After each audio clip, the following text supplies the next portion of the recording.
Hello and welcome to another edition of the PHNX Dbacks podcast right here on PHNX. My name is Derek Montilla, occasionally known as the oldest rookie sensation that the Arizona Diamondbacks have seen over the last year. This guy next to me is, of course, the prodigy himself, the Thunderstick, the vice mayor, the one and only Jesse Friedman. That was some game yesterday, Derek, and it didn't feel right. I know it was Labor Day, and for like the first time ever, we didn't do a show on a Monday, but it just didn't feel right not doing a show on a day like that because Ryne Nelson came out and absolutely dominated in his Major League debut, and this team continues to roll, and people are getting very excited about this baseball team, Derek. It is a great time to be rooting for the Arizona Diamondbacks. The hottest team in baseball, Jesse. That's not hyperbole, that's fact. But of course, this is the hottest Arizona Diamondbacks podcast that you can find, and this show is brought to you by the fine folks at the DraftKings Sportsbook app, America's top-rated sportsbook app. Let's talk about it, Jesse Friedman, because this is incredible. This is crazy. I think that, again, we've talked about wanting to see the debuts of these young players, right? We wanted to see Corbin Carroll. We wanted to see Alek Thomas. And so far, so good. Everybody that has come up has performed at a major league level and has proved that they do deserve to be here in the major leagues. But what we saw out of Ryne Nelson in his debut was some next level stuff. So he set a franchise record for 7 scoreless innings in his debut, tied a franchise record with 7 strikeouts in a debut, and had the second longest outing by a rookie ever for the Arizona Diamondbacks with 7 innings. You couldn't ask for anything better, especially against a division rival like the San Diego Padres, who they themselves were pretty hot coming into this game with the Arizona Diamondbacks. Yeah, by all accounts, if you just sort of put all the numbers together, it was probably the best major league debut of any Diamondbacks pitcher in franchise history. And there have been some pretty good pitchers in this organization to make their big league debut. So Ryne Nelson put himself in some pretty special company with that performance yesterday. I don't know what happened to the scouting report, Derek. I don't know what happened to all of the numbers from AAA that we were looking at. Ryne Nelson was not 98.1 miles per hour, Jesse. 98.1 miles per hour. There is not a single time we've heard about Ryne Nelson, I think, going past 95 in AAA. I'm not sure. So he's touched 97. What I've been saying is he's averaging 93, 94, and he's touching 97 occasionally, not necessarily every start, but some starts he would reach 97. And then yesterday, his first big league strikeout, as you said, a 98.1 mile an hour fastball, technically a little bit below the bottom of the strike zone. Josh Bell wasn't particularly happy about it. But there were some calls. Your job to umpire a game. That's not your job. Come on. It's only your job to umpire the game when the calls go against the Diamondbacks. You know that. Right. Exactly. But yeah, no, incredible stuff. You alluded to it. I guess there's been some question from other people that kind of were familiar with his game, but do you think that this had to do with that extra adrenaline, that extra excitement about it being his debut in order to, because it wasn't just hitting 98. It's like you said, he's a consistent 93 to 94 mile per hour pitcher. Yet what we saw was him touching 97 a lot yesterday. And just attacking the strike zone in a way that you would see a dominant veteran Major League Baseball pitcher attacking the strike zone fearlessly, confident in his stuff, just 1-2 counts, right? Not dancing around the outside of the strike zone. Going for a high fastball in the zone. Honestly, it's kind of a theme amongst the success the Diamondbacks pitchers are all having right now, especially that high strike, that high fastball in the zone that seemed to be giving a lot of batters fits, not just swinging and whiffing at it, but also just letting it go by because it looks like a ball. There is so much improvement, but Ryne Nelson seems to be right now just right there in the same league as Merrill Kelly and Zach Gallen. Yeah, I don't know what more you could possibly have asked from Ryne Nelson in his big league debut. If you did ask for more, you would be a jerk, I think. If you asked for more than that, you're asking too much. This was unprecedented. Ryne Nelson's been looking a little bit better lately in Reno. But this move sort of came out of nowhere. Like, I think we were all a little surprised the other day when Torey Lovullo was like, "Oh, Ryne Nelson's going to make the start on Monday." It was like, "Oh, interesting." Like, I didn't know there was like another spot in the starting rotation right now. But I guess the fact that the Diamondbacks have a doubleheader against the Dodgers in LA later this month sort of opened the door where they would need an extra starter. And so it sounds like Ryne Nelson is going to be the guy through the end of the season. It sounds like they're going to leave him in the starting rotation through the end of the year.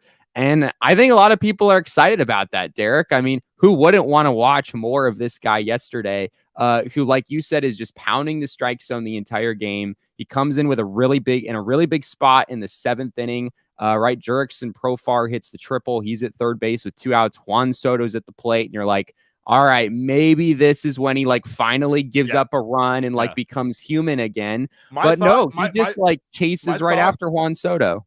I'm sorry to cut you off, but my thought in that exact moment was, and you're not wrong. It was, this is how it's going to end up looking messy. Like, this is going to be a shame. He's going to end up having an excellent outing, but he's going to like blow it here at the end, get the loss. Like that's the typical Diamondbacks fan in me just coming out and feeling that dread of the moment. But instead, what we saw was somebody step up against arguably one of the toughest lineups in baseball, at least allegedly on paper, not really with the way that they've been performing lately. Juan Soto hitting 188 with runners in scoring position. I think even worse after yesterday's game. So, this is one of those games that really, it's just a coming out party for a guy that we had no idea had it in him. Whether he does that consistently remains to be seen, right? It's going to be interesting to see the Diamondbacks proceed with a 6-man rotation, or if someone falls out of the rotation. I'm not saying that it's what they're going to do, but at this point, I wouldn't be surprised to see Bumgarner get less starts or maybe even be shut down for the season at a certain point. I mean, just because they can do that without having to really like have him take the reputation hit. They can just use the fact that he's an older player and that, hey, at this point, his arm's tired. We're going to rest him, and then maybe figure out the future going forward. But how practically do you do that though? Right. Like, even if the Diamondbacks get to the point.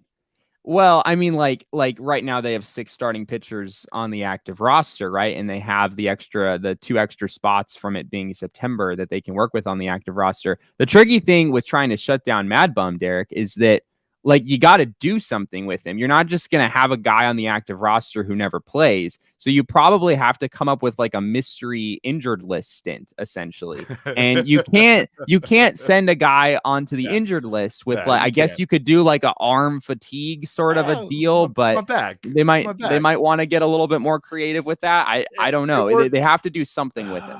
It doesn't look. All I'm saying is, once you get past a certain point in your age, I don't know if you have to prove your injuries anymore. I just find them to be very believable. That's all I'm saying. We just need everybody to be on board with this because the Diamondbacks are 8 games back, Jesse, for a wild card spot. Not to mention the fact that they are beating the teams in front of them. They are beating the teams that supposedly were going to give them such a hard time. We said on this podcast, I said that this was a nightmare of a month for them in September, and it really is based on the opponents that they play. But so far, what we've seen is a completely different team.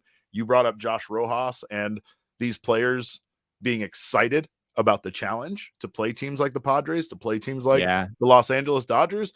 And I don't know, but I feel like that's exactly what we saw yesterday. We saw a young team putting it to these guys. Jake McCarthy just continues to be incredible. Not to mention that lineup, when you looked at the production at the end of the day, Stone Garrett, unbelievable, right? For this team, another guy who someone in our Twitter mentioned still continues to bring up his like strikeout rate in the minor leagues. And it's like, nobody cares about that now. Let's just look at this man, just the man's hitting 424. he terrifies people when he comes up to the plate. They don't even know what to do with him. Right. So like, it's just, it's one of those things that, like my mind says, considering wild card is ridiculous. Like at this point, we should still focus, I think, on finishing near 500, doing the best that you can to make this season, like I said, get yourself out of that area of being a terrible team where people don't think that you can improve and get to that next level, right? I feel like the Diamondbacks got themselves right out of the basement and now are like knocking on the door of being considered a competitive team, right? Yeah. And I mean, if you take them for granted right now, they are a competitive team. Like this team is a competitive team. I'm just talking about the kind of like stigma about them and their record and everything like that, right? But uh, what I'm excited for more than anything, I mean, we could talk about this season. We could talk about them maybe making a wild card spot. I am excited about next year. I'm excited about this team that we're watching on the field starting over on a season with the confidence and belief they have in themselves and Yeah.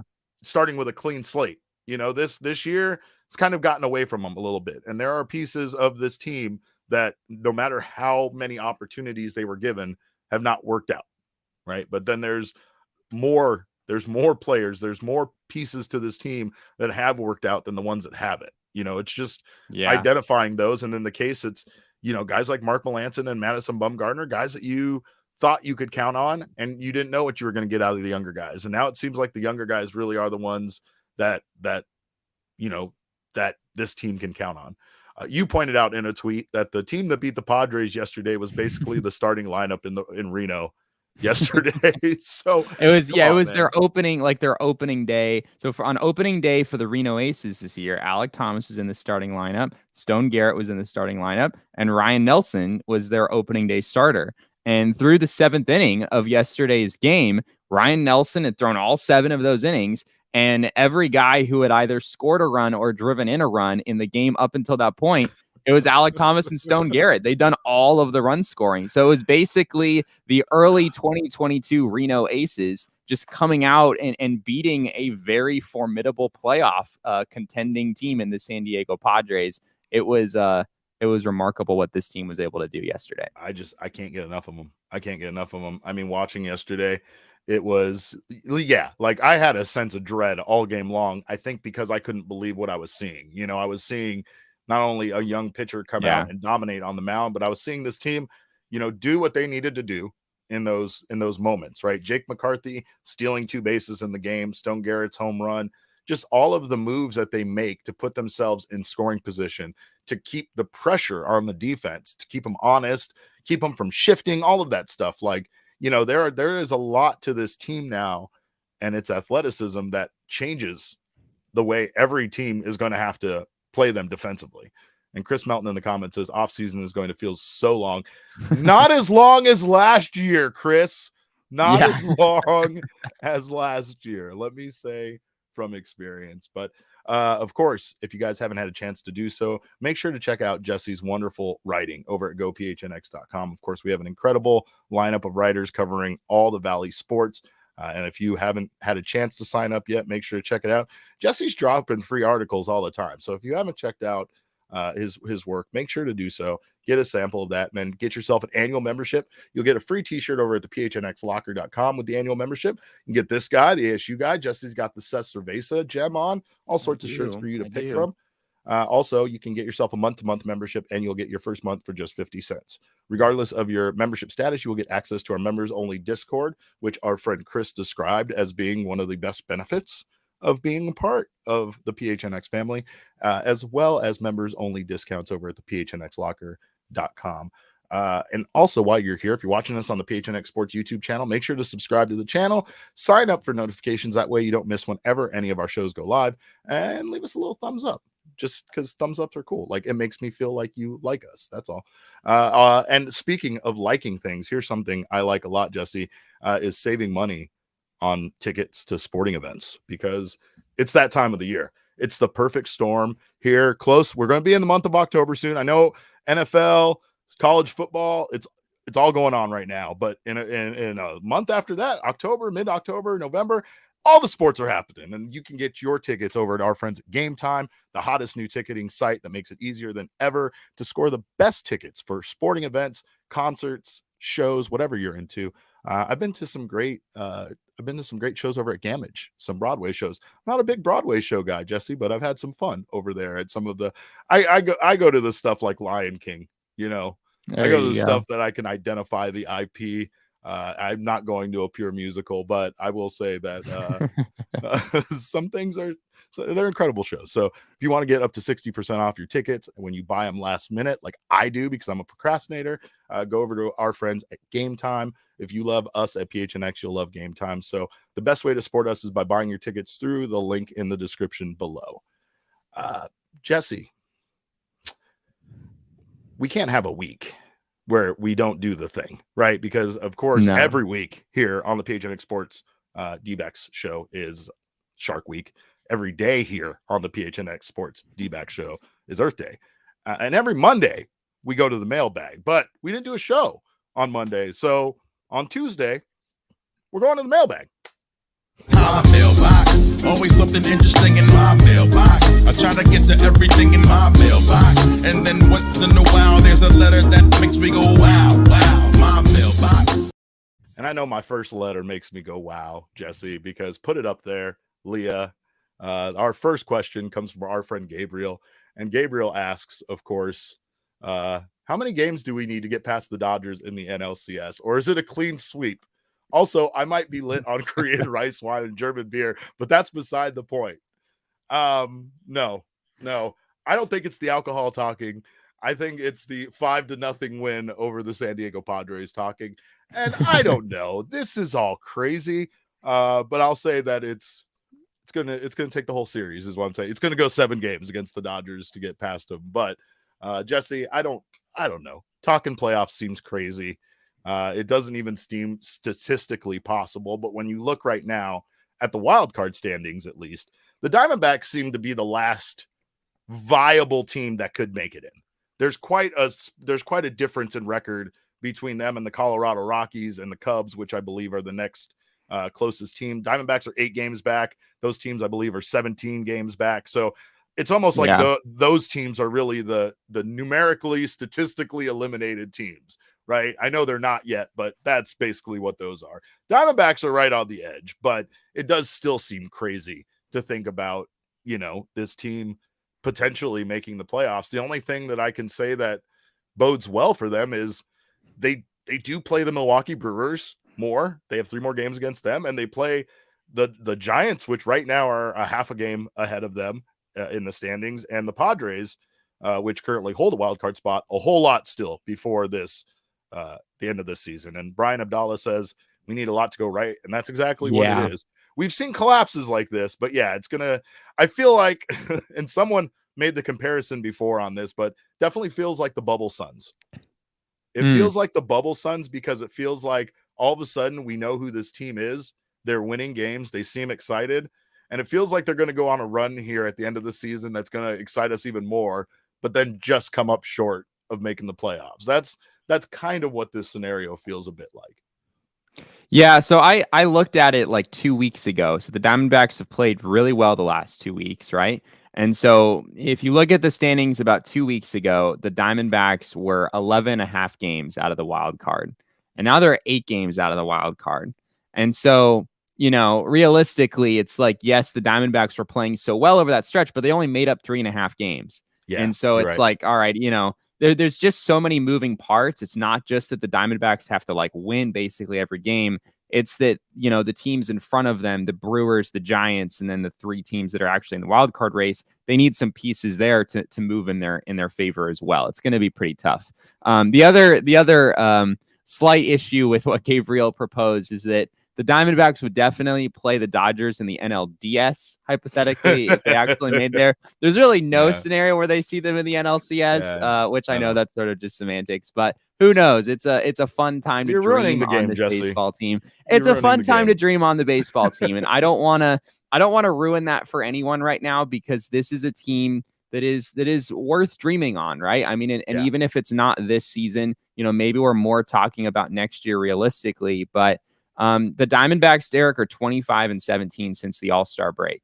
And if you look at what that translates to over a 162 game season, it's 96 wins. That translates to a 96-66 baseball team if you maintain that level of performance over 162 games. And that's the team the Diamondbacks have been since the All-Star break. So, if they're able to kind of continue to get things moving in the right direction here down the stretch and continue that momentum into next season, you could be looking at a team that's vying for some pretty big things in 2023.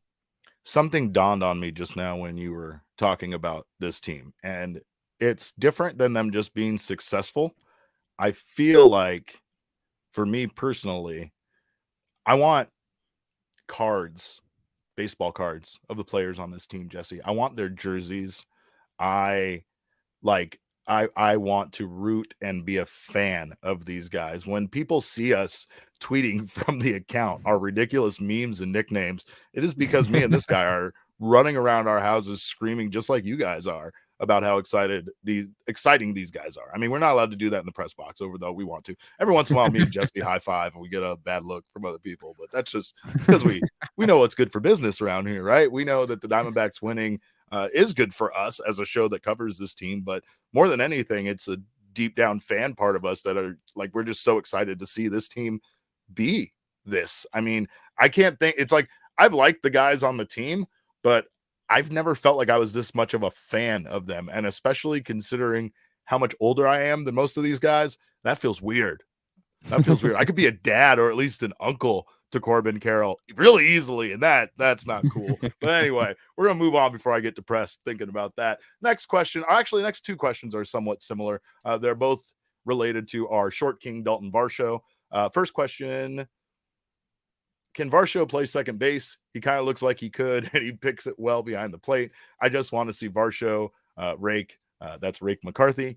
Stone, that's Stone Cold. That's Talmas, that's our Young King trademark. And Corbin Carroll. You get the idea here. That lineup, and for sure, we had that lineup in the other day without, I think, Stone Garrett in it, and it was very exciting to see those four guys all on the field at once. And you're right, everybody wants to see all five of these guys on the field at once and figure out a way to get them in there. The other question was about Varsho playing center field or catcher. At which position does Varsho have the highest potential, outfield or catcher? Also, I know moving Ryne Nelson to the bullpen is a hard sell, but would he be a good candidate for the closer? Absolutely not. We're not even entertaining that question right now, Jesse. Not on a day where Ryne Nelson. I kind of want to, but okay, we'll get back to that one. But let's first talk about Varsho, because obviously his highest ceiling seems to be in the outfield, and I'm sure that he does have the versatility for them to play him in other positions around the field. But I really think we're only going to see that in the case of him coming in late to pinch hit and then stay in the game, or an emergency catcher situation like Lovello said we would see him in, or something like that. For the most part, I feel like Varsho is an outfielder and DH. Same thing with Stone Garrett. Stone Garrett is an outfielder and a DH, but I feel like our primary outfielders are Corbin Carroll, Alec Thomas, and Jake McCarthy. That for me seems to be like the best lineup as far as the outfield goes. But we've seen Varsho be incredible in right field. I mean, we've seen Varsho play better defense in right field, I think, than we've even seen Jake McCarthy play at times. But I think that's a benefit to having all of these guys on the team. You're going to keep them in rotation. And for now, with Corbin Carroll still probably being limited on how many games they're going to play him, you're going to be able to find a way for these guys to all get regular at bats without sitting anyone too long, I think. Yeah, Mike Hazen was actually asked this question a few weeks ago about whether Dalton Varsho could play a different position. It kind of seems like, like you said, he's catching in kind of an emergency capacity right now. The Diamondbacks don't seem to have any interest in having him catch for the rest of the season. Although it's possible they could pick that up next year and maybe look at that as a possibility for 2023, though I don't expect that to happen. But yeah, Dalton Varsho does have some experience playing second base. It's something he has done in the past, though not for quite a while. And I think if you were to pick a different position for Dalton Varsho, second base is probably what you would pick. So I don't know how realistic that is. Mike Hazen said that it wasn't something the team had talked about or had really considered. So I don't expect the Diamondbacks will go that direction with him. I think at the end of the day, Derek, I mean, Dalton Varsho is one of the best outfielders in all of baseball right now. And so when you have a guy in that position, it's hard to even really entertain moving them anywhere else. I mean, he's already so good at what he does that it's Right. hard to entertain moving him anywhere else. And I know there's a lot of outfielders going into next year. I think we might have another question that someone submitted about potentially moving one of the outfielders over the offseason, which we'll get into a little bit later. But I don't think that moving Dalton Varsho out of that position is the way to go. Even No. if it's the only way to get all 5 of those guys that we were just talking about in the same lineup, I just don't think it's a worthy trade-off. Varsho is just too good and brings too much value in the outfield right now that I don't think you want to move him anywhere else at this point. Brett Johnson in the comments said, I believe Varsho leads all outfielders in outs above average. Correct me if I'm wrong, though. Yeah, You're I not believe wrong. he does. He does with 13. He also leads all outfielders in runs prevented with 12. So you're talking about all of Major League Baseball. And like Jesse will say, you're talking about a guy in Dalton Varsho that doesn't even play regularly, right? A lot of these guys on the list play outfield regularly, so it's like there's something about Dalton Varsho being out there and doing what he's doing with limited playing time in comparison to some everyday outfielders that, on their team might get a day off every once in a while, right? Dalton Varsho has factored in quite a bit. I mean, he's been a huge part of this team's success, so it's hard not to play him, right? But it's also hard not to play some of these other young guys that are coming up and performing incredibly for this team. Jake McCarthy, again, being another one of those guys that I would have a real hard time sitting a lot with the offensive production that he's been able to provide, not to mention what he's doing on the base path, right? So it's just been fun to watch. Another part of that question was about potentially moving Ryne Nelson to the bullpen, and you wanted to give your thoughts, so go ahead, sir.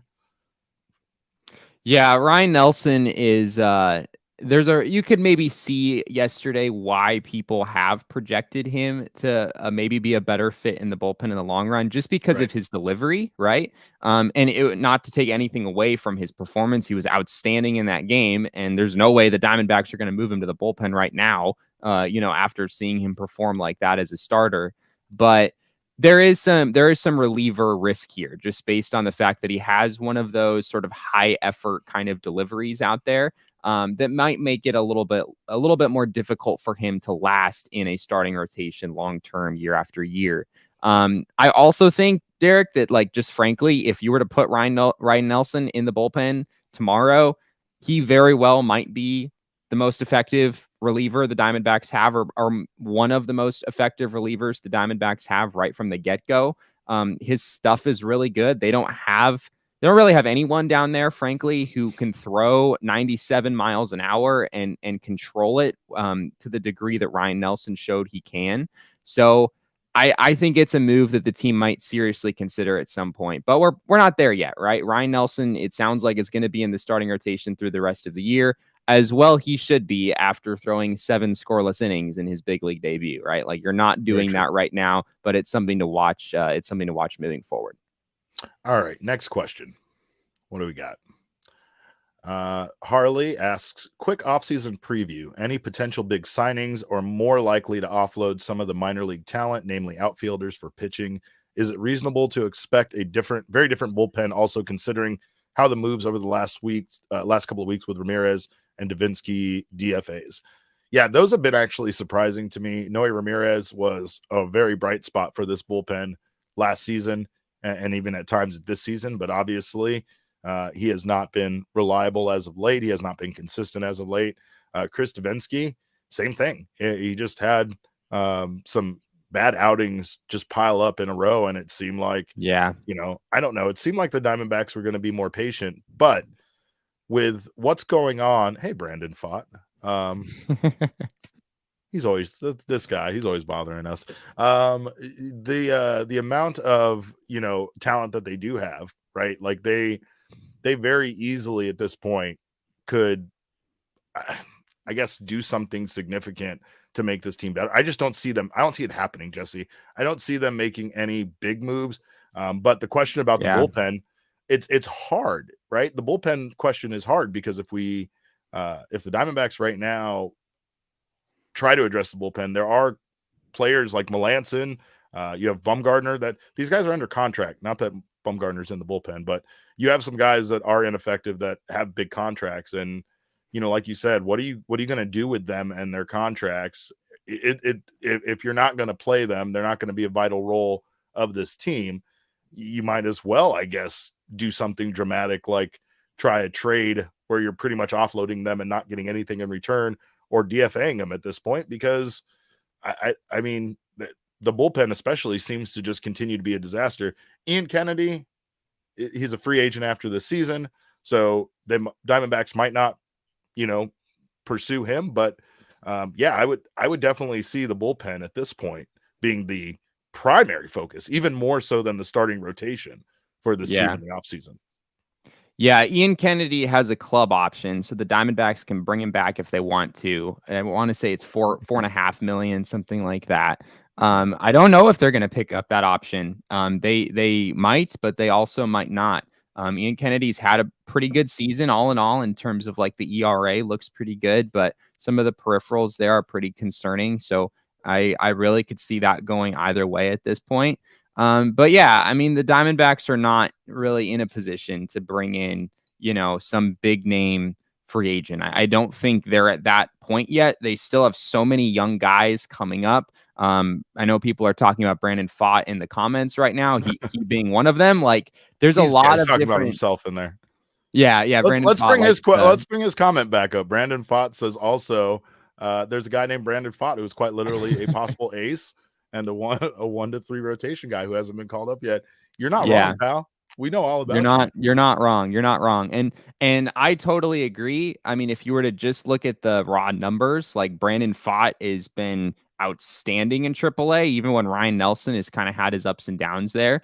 The issue with Brandon Pfaadt, which some of you have probably heard me say before, but Brandon Pfaadt is not Rule 5 eligible this winter, which means the Diamondbacks don't really have to give him a 40-man roster spot in preparation for that, whereas they do with Ryne Nelson. They also do with Dre Jameson. I think there's a chance we see him at some point this year because of that. But Brandon Pfaadt is might be on the outside looking in here just because there are other guys who have a more urgent need to get an active roster spot this season. So, yeah, I'm not going to say it's impossible. I still think that there's a chance we see Brandon Pfaadt this year, but it's probably not something that I'm banking on at this point. But there's a lot of guys. I mean, there's just so many young players that we still are trying to get a better feel for. Like can Stone Garrett hit 424 for very long? Like how good can Stone Garrett be if you put him in the lineup every day? Yes. So far, the answer seems to be yes. He will just hit 424 until the end of time. That's all we know. That's all we know at this point. But build the statue now. Put the statue out front of Chase absolutely, Field. Absolutely. Yeah. Let's get working on that. It could be made out of stone. It could be made out of stone. There's all sorts of potential there. Yes. All right. I'm excited now. Obviously, I've been enjoying my OGs, and you guys should too. Make sure to check out our friends at OGs Gummies, Edibles. They are all about flavoring life. They have the top selling edible in the state of Arizona, or gummy. I'm not sure. There might be somebody beating them out with brownies, but they're definitely the top selling gummy in the state of Arizona. Make sure to check out our friends at OGs. They have a wide variety of flavors, doses, and strains for you to enjoy. And also, we are giving some away with our OGs Flavoring Life sweepstakes, which you can get down in over at gophnx.com. That is Open Shirt Derek. He is a catalyst for the team's success. And of course, he will help you win this sweepstakes, which can win you 3 bags of OGs gummies, an OGs hat, a PHNX shirt of your choice, and a PHNX annual membership. And of course, you have to be 21 years or older to enjoy our friends at OGs. And if you're looking for them, find them at a dispensary near you or online at their website at ogsbrands.com or on Instagram at ogsbrands. That's OGEEZ, as you saw there on the graphic. And of course, that's not the only thing I'm enjoying. I'm enjoying myself a Hop Knot from our friends at Four Peaks, and you should too. Maybe not a Hop Knot, maybe a hazy IPA, maybe a Joy Bus. Jesse's texting me about podcasters drinking too much, and I think he's making some sort of insinuations in our text messages. But of course, it was a hilarious video of this lady who clearly had too much to drink while she was screaming, and she was telling her audience about how shocking it was that everyone she knew had a birthday that year. She was just floored by that fact. Yeah, every year. And every year. Yeah.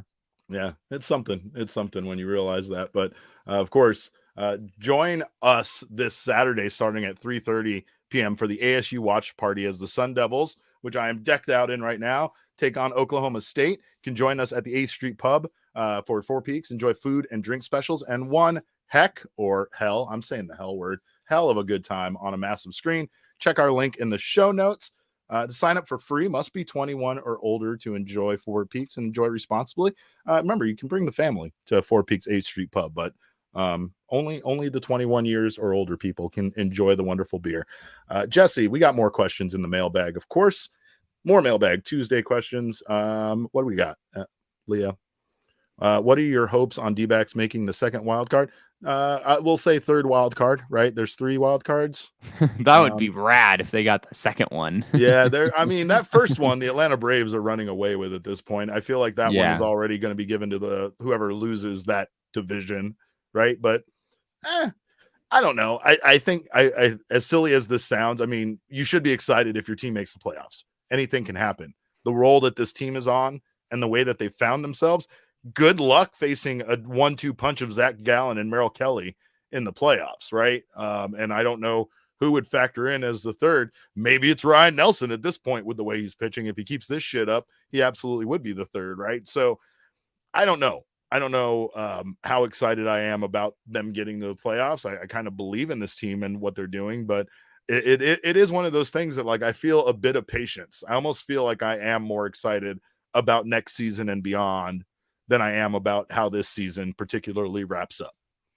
Yeah. I mean, they were 45 and 57 like a few weeks ago, like they just dug sort of a big hole there that even though the team is playing so well and we're all having so much fun watching this team day in and day out, when you're in that kind of a hole, I mean, it's very, very difficult to work your way out of it no matter how well you play down the stretch. So, it's possible, right? Like the D-backs are 8 games out. They're getting closer. The Giants have started to get hot here as well. So technically the Diamondbacks are in 4th place as we speak for the moment. But the D-backs play the Giants still, and they play the Padres another series after this one. They have, some other games against the Brewers coming up as well. So they do have some opportunity here to move up in the rankings. It's just a matter of, like, is it realistic to actually get to a wild card spot? And it's going to be pretty tough for them to pull that off. Someone in the chat, Miles Guilford, asked, what's the deal with Christian Robinson? And to be honest, we still don't know what the resolution is on that. I know that he still has, he still is having issues where he's kind of in a limbo right now that the, what was it? The second camp kind of thing is over. Yeah. Extended spring training ended back in, I want to say in June. And so after that, Christian Robinson is sort of in limbo with his current situation. We talked about it in a show a few weeks ago. But yeah, at this point, he sort of needs something. He needs something to change because as of right now, he is stuck not being able to play in games that people pay money to attend. And so that basically rules him out from playing in any minor league games right now. So we'll definitely keep you all updated if there's any news to share on the Christian Robinson front. But unfortunately, as far as I'm aware, there are no updates there. Brandon Fott in the comment says Davison is a top 100 guy and a future D-backs coach. And like that is absolutely an exciting part of the Diamondbacks system right now is as great as it is to like covet the guys that are here.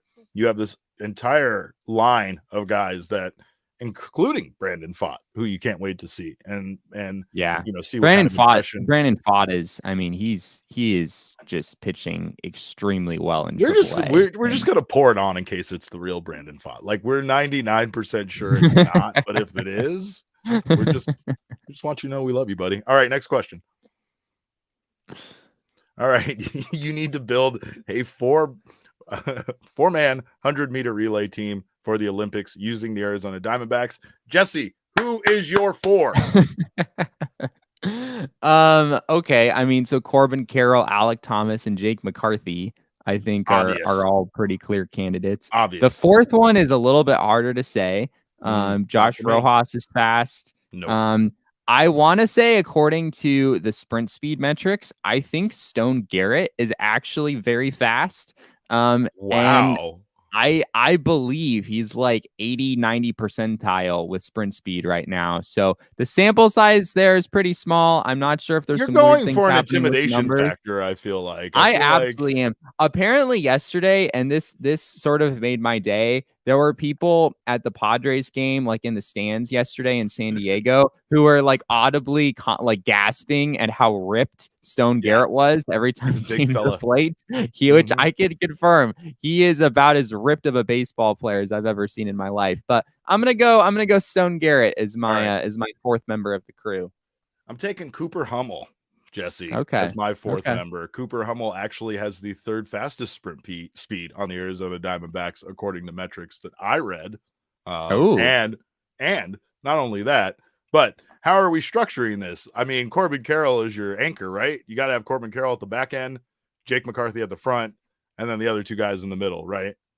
You just have Stone Garrett running through flexing the whole time, I imagine, right? Yeah, Shirtless. Right, yeah. Exactly. That makes a lot of sense.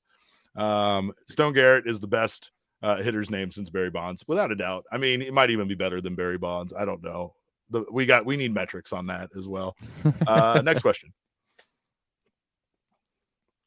Do Ryne Nelson and Tommy Henry crack the rotation next year, and do the D-backs pick up Zach Davies and Ian Kennedy's option? Great question. This is a great question. Yes, I think Ryne Nelson and Tommy Henry do, and I don't think that they pick up Zach Davies or Ian Kennedy's options. And I think that's sad to say. So Zach Davies, they don't have a choice. Oh, they don't have an option. Zach Davies option, it's a mutual option is what it is. So it only gets picked up if both sides want it. Diamondbacks are going to want it. Zach Davies isn't going to want it because he can go and make 4 or 5 times as much money, if not more than that, on the free agent market. So they're not going to be able to bring him back. He rebounded incredibly this season, right? We talked about the Diamondbacks picking him up. We speculated that this might be the case because Brent Strom, right? We know Brent Strom was coming over. You knew Zach Davies was a guy that has shown in the past that he was a pretty good starter, a number 3, number 4 guy in the rotation, but had his worst year last year, had his worst season of his career. So it was kind of a perfect scenario for him to not only bounce back, come out here to the desert and be around Brent Strom, but like you said, the most likely scenario is that he's going to get more money from another team. And honestly, with the Diamondbacks pitching situation isn't great, but the Diamondbacks do have Brandon Pfaadt coming up, like we said. No, they have plenty of young pitching arms, right? That, like you said, we're going to need to make a space for. Some guys are going to make the starting rotation. Some guys are going to end up in the bullpen. But regardless, I feel like much like we've seen from the outfield, I think we're going to see the future of this team being built from pitching wise from the minors, from the farm system. Yeah, I think so too. The issue with Davies is that he's 30 years old. And if you're 30 years old, which is relatively young in free agency terms, and you just had like a mid-3 ERA over a relatively healthy season, I know he missed a little bit of time, you're going to make more than $1.5 million, which is what that option is for. So the Diamondbacks, I'm sure, would love to have him back, but it's probably not going to happen, which does open the door, for Brandon Pfaadt, for Ryne Nelson, for, maybe Dre Jameson works his way into that conversation. I think there's a good chance we see, some of those young arms get some opportunity next year. All right. Leah, do we have any more questions? I think we have one more. All right. And the same, this is also from Taylor Rain 5 True on Twitter. Says, hear me out. MadBum is struggling. We could use a closer. He has bullpen experience. MadBum's great second act becoming a closer to finish his contract. Jesse, I'm going to let you start off with this one. Oh man. No. I don't think he's a closer. I do think it's possible the Diamondbacks consider moving him to the bullpen at some point, although they're definitely not there yet. But if it happens, it's not going to be a closer. I don't think. Madison Bumgarner just doesn't really have the stuff that you'd be looking for in a closer. He doesn't really have the wipeout breaking pitch or whatever in order to get those swings and misses. His cutter has been good at times. His curveball has been good at times, but I don't think it's really a closer's arsenal, even if it plays up a little bit. I think it's more likely that you see Ryne Nelson as the Diamondbacks closer in the near future than it is that you see Madison Bumgarner there. But Bumgarner, I could see as like a long reliever. Like that is something that the team might try at some point. So, yeah, Could we'll you also see. see them sticking to like this last outing? He went 5 innings. He gave up 2 earned runs and 6 hits. Yeah. It wasn't terrible against the Milwaukee Brewers, right? No. They did end up losing the game because, of course, but they they definitely show, or MadBum showed in that game that, you know, he wasn't completely off track. He's kind of gotten things back a bit. I'll be honest and say that I think those numbers tell a better story about the outing than how good he really was. He still got knocked around a decent amount in the start. There was still quite a bit of hard contact. So, in all honesty, I wasn't like super impressed by the outing or anything, but it was viable. Like it was encouraging to see him not give up 7, right? Like it's that kind of outing, right? Exactly. It was an improvement for sure. And that's what Torey Lovello said after the game, is it was a step in the right direction. And it you know, builds some momentum for MadBum to stay in the rotation, which is what I expect him to do. Well, if you guys haven't had a chance to do so already, make sure to check out our friends at the DraftKings Sportsbook app. Football season is here, folks. It's time. Let's make some money. Nobody cares. Nobody cares about football. You keep nobody saying cares this, about but football. Everybody cares about football, Jesse, so much.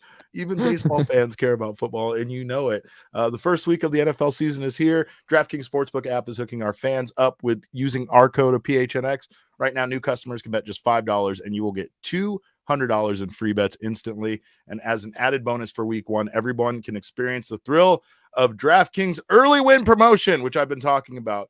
It's simple. Use the DraftKings Sportsbook app, download it, use our code of PHNX, bet on an NFL team to win. If your team wins by 10 at any point during the game, you get paid instantly. It's that simple. It's not even just the Rams versus the Bills game. It's all the games. Even if your team loses, you win if they go up by 10. That's promo code PHNX on the DraftKings Sportsbook app. Minimum age and eligibility restrictions apply. See show notes for details. And of course, Jesse, I'm encouraging everybody to do all of the betting on the baseball as much as possible before the season is over. Of course, you know, you get down on the live betting. That's what I've been telling people to do. I have a feel for the live betting. Yesterday, I probably would have been bad.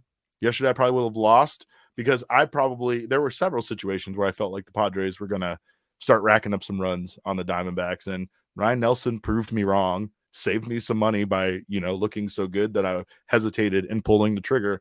And yeah, sometimes you win by not betting, but sometimes it's more fun to bet. So make sure to do that on the DraftKings Sportsbook app. Kyle says, nah, I don't care about football. I just makes bets. There we go. On the Super Bowl, loser buys another a Warhammer unit. That is some, I'm guessing, video game stuff. And now I feel like an old man again. You guys did it to me twice. I hate it. But of course, make sure to get down on the DraftKings Sportsbook app. And also our new. What's that? Who is faster? A good question. Kyler or Corbin? Bees, say it for next Monday. What are you doing? Like, come on. We'll address that one next Monday. I think we need some time to think about that. Maybe we need to see. I need to see some metrics on Kyler. Yeah, I'll have to look into that. But of course, get down on our friends. If you're not interested on betting on the football, get down to fantasy. Underdog Fantasy has you covered. It's the easiest and most fun way to spice up your fantasy football season. It's the Underdog Fantasy and their pick'em game. Look for your favorite or least favorite player stats. In this case, we know who we would and wouldn't bet on if it was a baseball thing. Pick whether you think they'll end up higher or lower. Total that number in this week's game, and you can win up to 20 times your money in a single night. Pick between 2 and 5 players for your pick'em entry. Get all your picks right, and you'll take home some cold hard cash with the opportunity to win up to 20 times your money in a single game. You can search in the App Store and click the link in the show notes below. Sign up, use our promo code of PHNX, and Underdog will double your first deposit up to $100. That's Underdog Fantasy, promo code PHNX. Get in on the action today.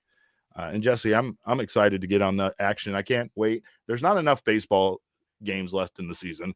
When the season starts and it's 162 games, it's daunting. I don't know how we're going to do it. I don't know how we're going to get through it.